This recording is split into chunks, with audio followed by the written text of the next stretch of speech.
जो खवातीन के खिलाफ जराइम है, कौन कौन से फोरम्स मौजूद हैं कि जहां पर खवातीन रिपोर्ट कर सकती हैं?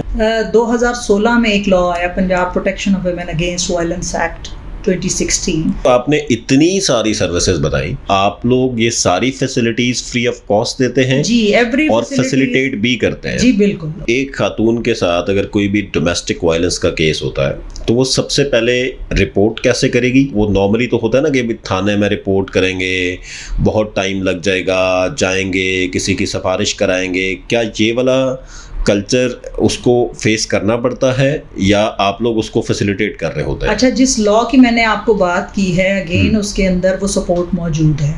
अच्छा, मुझे ये बताएं कि बहुत सारे केसेस रिपोर्ट तो हो रहे हैं लेकिन कन्विक्शन रेट देखा जाए तो that is still 2%, 3%, even less than that. What's the reason behind that?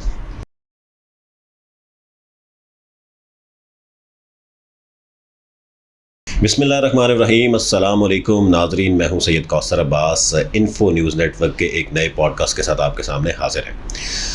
नाज़रीन, जैसा कि आपको पता है कि हम हर पॉडकास्ट में कोशिश करते हैं कि डिफरेंट सोशल इश्यूज़ के ऊपर बात करें और उन सोशल इश्यूज़ के हवाले से अपने पॉलिसी मेकर्स को भी आगाह करें कि किस तरह के वो सोशल इश्यूज़ हैं और किस तरीके से वो उसको पॉलिसी लेवल पे इंटरवेंशन करके उसको एड्रेस कर सकते हैं। और दूसरी जानिब जो पब्लिक है, यानी कि जो एक आम शहरी है इस मुल्क का, इस किसी भी एक स्पेसिफिक सूबे का, उस एक आम शहरी को ये बता सकें कि वो किस तरीके से उन इश्यूज़ को अपने स्टेट इंस्टीट्यूशंस के साथ बात करके, उनके साथ मिल के, उनको रिपोर्ट करके वो मसाइल जो है वो हल करवा सकता है। पंजाब की अगर हम बात करें तो पाकिस्तान का सबसे बड़ा सूबा, जिसके अंदर तकरीबन 60% लोग पाकिस्तान के बसते हैं, जो कुल आबादी है उसकी।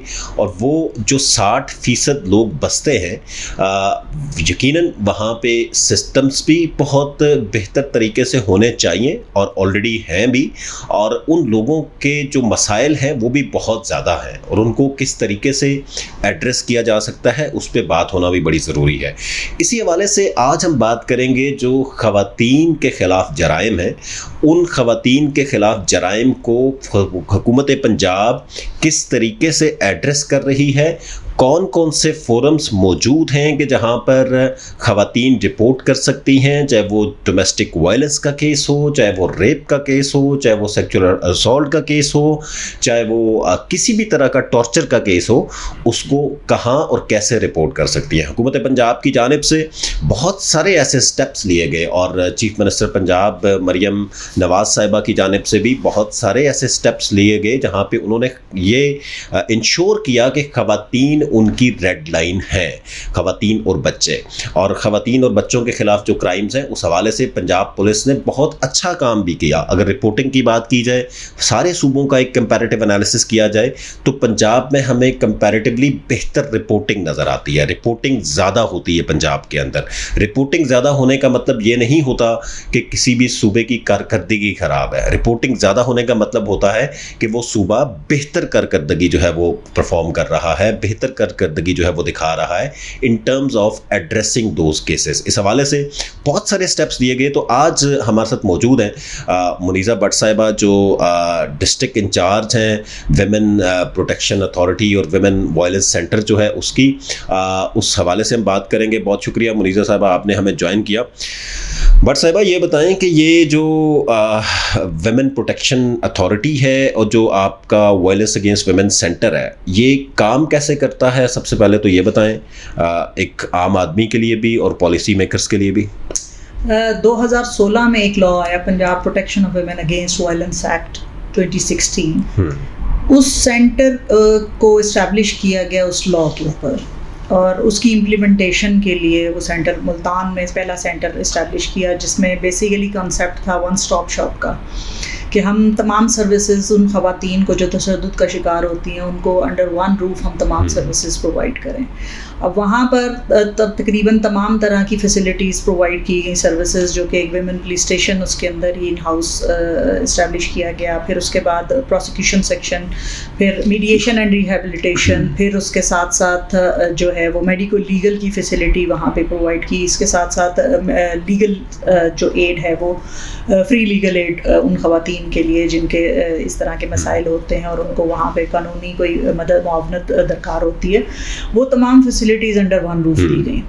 अब उसके बाद 2018 में पंजाब वुमेन प्रोटेक्शन अथॉरिटी का लॉ आया और वो अथॉरिटी एक सुपरवाइजरी रोल के तौर पे एक इस्टेब्लिश की गई कि जिसने तमाम जो पंजाब के तमाम डिस्ट्रिक्ट्स हैं उनमें ऐसे सेंटर्स इस्टेब्लिश करने थे। बट अनफॉर्चुनेटली क्योंकि वो एक सेंटर बनने के बाद उस तरीके से दोबारा से उसके ऊपर फोकस उस तरह नहीं रहा और सेंटर इस्टेब्लिश नहीं हो सके, तो 2022 में अमेंडमेंट आई लॉ में और उसके बाद तकरीबन पंजाब के हर डिस्ट्रिक्ट के अंदर जो एग्जिस्टिंग फैसिलिटीज़ थी उनको डिक्लेयर किया गया एज अ वुमेन प्रोटेक्शन, यानी कि दारुल अमान्स को ही डिक्लेयर कर दिया गया। अच्छा, उसमें दो तरह की फैसिलिटीज़ थी, एक शहीद बेनज़ीर भुट्टो क्राइसिस सेंटर्स थे और उसके अलावा दारुल अमान की फैसिलिटी थी। अब अगेन उसके ऊपर काफ़ी ज़्यादा जब वर्कअप हुआ और कोर्ट में भी उस चीज़ को नोटिस लिया गया तो उसमें मोर और लेस मिलती जुलती सर्विसेज थी जो कि अवेलेबल थी। सो अगेन इतना ह्यूज इन्वेस्टमेंट करने की बजाय अंडर लॉ उन्हीं फैसिलिटीज़ को डिक्लेयर कर दिया गया as a women protection centre जो इस लॉ में मेंशन था, और उसके साथ साथ दारुल अमान जितने थे 36 उनको अंडर दिस लॉ डिक्लेयर कर दिया गया शेल्टर होम्स। अच्छा, मुझे ये बताएं कि जो आपने इतनी सारी सर्विसेज बताई, ये सारी सर्विसेज आप कह रही हैं कि एक ही सेंटर के अंदर मौजूद है मुल्तान के अंदर, हुकूमत पंजाब की तरफ से ये दी गई हैं, और कोई भी खातून अगर वहाँ पे विक्टिम आती है या सर्वाइवर आती है तो उसको आप लोग ये सारी फैसिलिटीज फ्री ऑफ कॉस्ट देते हैं जी, एवरी और फैसिलिटेट भी करते हैं? जी बिल्कुल। उसमें अगेन इंटर रेफरल मैकेनिज्म है कि जैसे आपको पता है हमारा सोशल फैब्रिक जिस तरह का है और सोशल प्रेशर्स जिस तरह के हैं, तो एक खातून जब हमारे पास आती है और अगेन ऑब्वियसली वो तशद्दुद के केसेस हैं, बहुत सारी ख़वातीन उस तशद्दुद का शिकार होने के बावजूद, सर्विसेज अवेलेबल होने के बावजूद एक कॉम्प्रोमाइजिंग स्टेट होती है कि जिसमें वो रिकनसाइल करने की तरफ जाती हैं। अब अगेन इंटरनेशनली हम देखें तो मीडिएशन इस तरह के एक्सट्रीम केसेस में पॉसिबल नहीं होती, बट हमारे यहाँ बहुत सारे ऐसे इश्यूज़ हैं जिसकी वजह से ख़ातून को फिर अगेन कॉम्प्रोमाइजिंग स्टेट के अंदर जाना पड़ता है। So every service is free of cost. Again उसमें according to the survivor centred approach जो हम कहते हैं कि जी सर्वाइवर की नीड और सर्वाइवर की विलिंगनेस के साथ, तो उसके कंसेंट के साथ जो उसको सर्विस रिक्वायर्ड है हम वो उसको प्रोवाइड कर रहे होते हैं। फिर उसको जिस भी स्टेज पे जो भी सर्विस रिक्वायर्ड होती है अकॉर्डिंग टू हर नीड हम उसको सर्विस। अच्छा, मुझे ये बताएं कि एक खातून के साथ अगर कोई भी डोमेस्टिक वायलेंस का केस होता है तो वो सबसे पहले रिपोर्ट कैसे करेगी? अभी हम मुल्तान की बात कर रहे हैं और फिर हम सारे ओवरऑल पंजाब की बात भी कर लेते हैं। रिपोर्ट कैसे करेगी और वो आपका जो मैकेनिज़्म है वो कैसे उसको सिस्टम फैसिलिटेट करेगा कि उसको, वो नॉर्मली तो होता है ना कि थाने में रिपोर्ट करेंगे, बहुत टाइम लग जाएगा, जाएंगे किसी की सिफारिश कराएंगे, क्या ये वाला कल्चर उसको फेस करना पड़ता है या आप लोग उसको फैसिलिटेट कर रहे होते हैं? अच्छा, जिस लॉ की मैंने आपको बात की है अगेन उसके अंदर वो सपोर्ट मौजूद है। सबसे पहले तो एक इसमें एडिशनली जो चीज़ है कि वो हमारी हेल्पलाइन 1737 जो है वो 1737 ठीक है, उस पे खातून कॉल कर सकती है। और ये सिर्फ मुल्तान के लिए या पूरे पंजाब के लिए? पूरे पंजाब के लिए 1737। अच्छा, अब उसमें जो इस लॉ में एक और डिस्ट्रिक्ट वुमेन प्रोटेक्शन ऑफिसर, जैसे मैं डिस्ट्रिक्ट वुमेन, इसी तरह से हर डिस्ट्रिक्ट में डिस्ट्रिक्ट वुमेन प्रोटेक्शन ऑफिसर और एक वुमेन प्रोटेक्शन ऑफिसर नोटिफाइड है। सो अगर कोई ऐसी खातून जिसको इवन इलीगल कन्फाइनमेंट में रखा गया हो उसको वो कॉल करके, या इवन सेंटर पे अगर हमें वो रिपोर्ट मिलती है तो हम जाके उसको रेस्क्यू करके ये सेंटर पे लेके आते हैं और उसको तमाम सर्विसेज प्रोवाइड करते हैं।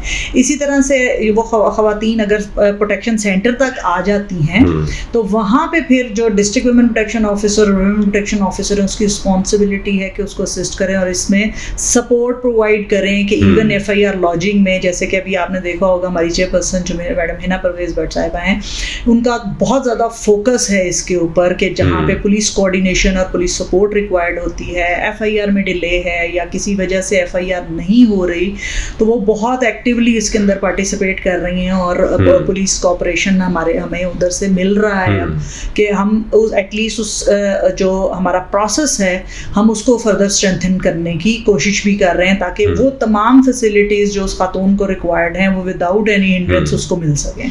बिल्कुल, आपने जैसे कहा कि हिना परवेज़ भट्ट साहिबा मेरे ख्याल से वाकई में एक जब से वो इस की चेयरपर्सन तैनात हुई हैं वो बड़ा प्रोएक्टिवली इन सारी चीज़ों को लेके जा रही हैं और मैं कई दफ़ा उनके सोशल मीडिया पे देख रहा होता हूँ वो गली मोहल्ले में जाके लोगों के घरों के अंदर जाके पुलिस को साथ लेके और एक कोऑर्डिनेशन भी बेहतर कर रही हैं और साथ साथ जो स्पेशली वो जो विक्टिम या सर्वाइवर है उसको जो है वो फैसिलिटेशन जो है वो प्रोवाइड कर रही हैं। अच्छा। और यही वो जेस्चर है कि जिसकी वजह से लोगों का एक शायद ट्रस्ट भी बिल्ड होता है सिस्टम के ऊपर। अच्छा, उसमें जो अच्छी बात है वो ये कि मैडम कनेक्ट करती हैं प्रोटेक्शन सेंटर्स की जो डिस्ट्रिक्ट वुमेन प्रोटेक्शन ऑफिसर्स हैं उनको भी, पुलिस का लाइजन, और बेसिकली सिस्टम को स्ट्रेंथन करने के लिए जैसे मैंने बताया जो फैसिलिटीज़ अंडर लॉ अवेलेबल हैं या मेंशन की गई हैं कि वो तमाम सर्विसेज उन ख़वातीन को दी जाएंगी, उसमें इंटर डिपार्टमेंटल कोऑर्डिनेशन बहुत ज़्यादा ज़रूरी है। जैसे पुलिस की सपोर्ट है, हेल्थ की सपोर्ट है, अगर उसका MLC होना है, मेडिकल लीगल एग्जामिनेशन कंडक्ट करवाना है, उसमें सपोर्ट चाहिए, इमीडिएट सपोर्ट चाहिए विदाउट एनी डिले। फिर पुलिस से डॉकेट इशू होना है, इवन पुलिस ने FIR काटनी है, मुलजिम को अरेस्ट करना है, फिर प्रोसिक्यूशन की सपोर्ट रिक्वायर्ड होती है। प्रोसिक्यूटर जनरल पंजाब के साथ बेहतरीन कोऑर्डिनेशन के बाद मतलब वो चीज़ें मैडम की जो सपोर्ट है उससे वो चीज़ें इवन कन्विक्शन के लेवल को हम जो या उसको जो नंबर है उसको हम इम्प्रूव कर पा रहे हैं कि वो ऑब्वियसली जब टाइमली हर चीज़ मैनेज होती है, देखी जाती है, ऑब्जर्व होती है और उसमें इंटरवेंशन होती है तो ऑब्वियसली उससे रिजल्ट्स मिलते हैं। अच्छा, मुझे ये बताएं कि कितने आपके पास इस तरह के केसेस रिपोर्ट होते हैं एनुअल अगर हम बात कर लें, और उसकी जो रिपोर्टिंग रेशो है वो क्या है और किस तरह के केसेस ज़्यादा आपके पास आते हैं? अच्छा, सबसे ज़्यादा तो डोमेस्टिक वायलेंस के केसेस हैं हमारे पास, फिर उसके बाद हरासमेंट या इवन साइबर क्राइम के केसेस बहुत ज़्यादा हैं, साइबर हरासमेंट, ऑनलाइन हरासमेंट या इस तरह से। एनुअली अगर मैं बात करूं तो जो हमारा PC1 था उसके अंदर मेंशन था कि हम वो 1200 केसेस पर एनम रजिस्टर किया करेंगे और ख़वातीन को सर्विसेज दिया करेंगे। बट अगेन अगर हम ईयर वाइज भी एनालाइज करें तो हमारी रेशो अराउंड 2000 केसेस हमेशा रही है और आहिस्ता आहिस्ता जैसे अवेयरनेस बढ़ रही है, चेयरपर्सन का रोल है और फिर डिस्ट्रिक्ट वुमेन प्रोटेक्शन ऑफिसर की सर्विसेज जो हैं अब इस वक्त थोड़ी हाईलाइटेड हैं, सो उससे नंबर ऑफ केसेस जो रिपोर्टिंग है वो इम्प्रूव हुई और मतलब हमारे पास 23, 24, 2500 केसेस एनुअली जो हैं वो रजिस्टर हो रहे हैं जिसको हम फर्दर फैसिलिटेट कर रहे होते हैं। अब उसके साथ साथ जो एक फैसिलिटी हम 1737 पे भी दे रहे हैं, ख़वातीन जो मतलब अपना केस डिस्कस करने या ओपिनियन लेने या मशवरा करने के लिए कॉल करती हैं, उनको साइकोलॉजिकल काउंसलिंग भी वहीं पे अवेलेबल है। इवन साइकोलॉजिकल फर्स्ट एड जो उस ट्रॉमा में या उस स्ट्रेस के सिचुएशन में रिक्वायर्ड होती है वो कॉल करेंगी तो जो हमारे पास रेफरल ऑपरेटर्स हैं वो भी साइकोलॉजिस्ट हैं, फोन पे करेंगे। अच्छा, ऑनलाइन। और उसके साथ साथ जब उनको अगर further psychological counselling sessions required हैं तो वो भी आप वो ख़वातीन जो हैं वो फ़ोन पे अवेल कर सकती हैं। इसके साथ साथ लीगल काउंसलिंग भी हमारे पास वहाँ पे लीगल एक्सपर्ट मौजूद हैं कि जो लीगल ओपिनियन या उसमें लीगल गाइडेंस चाहिए वो भी उनको वहाँ पे मिल सकती है। पुलिस ये क्लेम करती है कि जब, क्योंकि हम इस पे रिपोर्टिंग भी जो है वो पब्लिश करते हैं, तो पुलिस ये क्लेम करती है कि भाई आप सिर्फ रिपोर्टेड केसेस जो हैं उनको हाईलाइट करते हैं, जबकि आपको ये भी देखना चाहिए कि कितने केसेस ऐसे हैं कि जो रिपोर्ट तो हो जाते हैं लेकिन बाद में जब हम इन्वेस्टिगेट करते हैं तो वो केसेस जो है वो जेन्युइन केसेस नहीं होते और उसको जो है वो फाइनली नल एंड वॉइड करना पड़ता है। उस सिचुएशन के अंदर जाहिर है कोई ऐसे एक्सपीरियंसेस तो हैं मेरे ख्याल से कि जिसमें लोग पर्सनल ग्रज की बेस पे या कोई इस तरह की चीज़ पे हो गए। हम उसको डिस्करेज नहीं कर रहे, लेकिन ज़ाहिर है ये एक सोशल फैब्रिक है जो सोसाइटी के अंदर, आपको पता है यहाँ पे लोग 1122 पे भी फेक एमरजेंसी कॉल्स कर देते हैं, ठीक है, और उनकी सर्विसेज को मिसयूज़ करते हैं। तो ये वाले मसाइल तो हैं डेफिनेटली। तो फॉर द पब्लिक अवेयरनेस हम ये बात कर रहे हैं कि अगर तो वो फेक केस आता है तो डेफिनेटली आप लोगों को उन फैमिलीज के खिलाफ या उन लोगों के खिलाफ भी कार्रवाई करनी चाहिए। यही चीज़ है ना कि देखें लॉ में भी प्रोविजन मौजूद है। अब अगेन पुलिस अगर ये कहती है तो कितने लोग हैं जिनको सजा दी गई इस बात पे। देखें किसी चीज़ को डिस्करेज करने के लिए या उस कॉन्सेप्ट को चेंज करने के लिए ये भी तो ज़रूरी ना, इंटरवेंशन है तो आप उस चीज़ के लिए भी तो इंटरवेंशन करें ना जहाँ आप प्रूव कर पा रहे हैं कि ये वाकई फेक थी। देखें एक पूरा सिस्टम इन्वॉल्व होता है, मशीनरी इंगेज होती है पूरी आप सर्विसेज होती हैं, आप बैठ के उसको सुनते हैं, टाइम इन्वेस्ट होता है। वहाँ पे अगर वो फेक है तो बहुत सारे ऐसे लोग जिनको उस वक्त पे अर्जेंट नीड है वो भी जाहिर है सफ़र करते हैं। सो मैकेनिज्म ऐसा बनाना चाहिए ना कि अगर आप ये क्लेम कर रहे हैं कि ये फेक है तो फिर उसका मैकेनिज्म ऐसा भी इस्टेब्लिश करें कि उसको पनिश करें, ताकि वो एक एग्जाम्पल बने कि ये फेक रिपोर्टिंग या इस तरह की चीज अगर है तो उसके लिए ये सजा भी मौजूद है। ठीक है। अब अगेन बहुत सारे केसेस में हम समटाइम्स व्हाट आई बिलीव के मिस हैंडल हो जाते हैं या हम उस तरीके से नहीं सुनते। प्रेशर बहुत ज़्यादा होता है, हमारे पास सर्विस प्रोवाइडर्स उतने नहीं हैं। अब एक थाने में अगर केस जाता है और उस दिन में 20 कंप्लेंट्स वहाँ पे गई हुई हैं तो उन्होंने तो उसको सर से उतारना है, ठीक है ना। अब वो केस बेसिकली जो पर्पस है ना वो ये है कि यहाँ पे जैसे हमारे सिस्टम के अंदर अदर फैसिलिटीज़ मौजूद हैं, ठीक है। पुलिस अगर डील कर रही है तो असल चीज़ ये है कि आप उसको अकॉर्डिंगली रेफर करें, ठीक है। देखें व्हाट आई बिलीव के सिस्टम के अंदर अगर मेरे पास साइकोलॉजिस्ट की टीम मौजूद है, अब साइकोलॉजिस्ट का काम है कि उसने बैठ के सुनना है, ठीक है। आपके पास अर्जेंसी, आपने बाकी केस भी डील करने हैं, आप उसको फटाफट करके वाइंड अप करके डिस्पोज ऑफ करने की कोशिश करते हैं या हार्ड इंटरवेंशन करके और कॉम्प्रोमाइज़ हो गया और स्टेटमेंट लिखी और फारिग। अच्छा, मुझे ये बताएं कि बहुत सारे केसेस रिपोर्ट तो हो रहे हैं लेकिन कन्विक्शन रेट देखा जाए तो that is still 2%, 3%, even less than that. What's the reason behind that? अच्छा, अब उसमें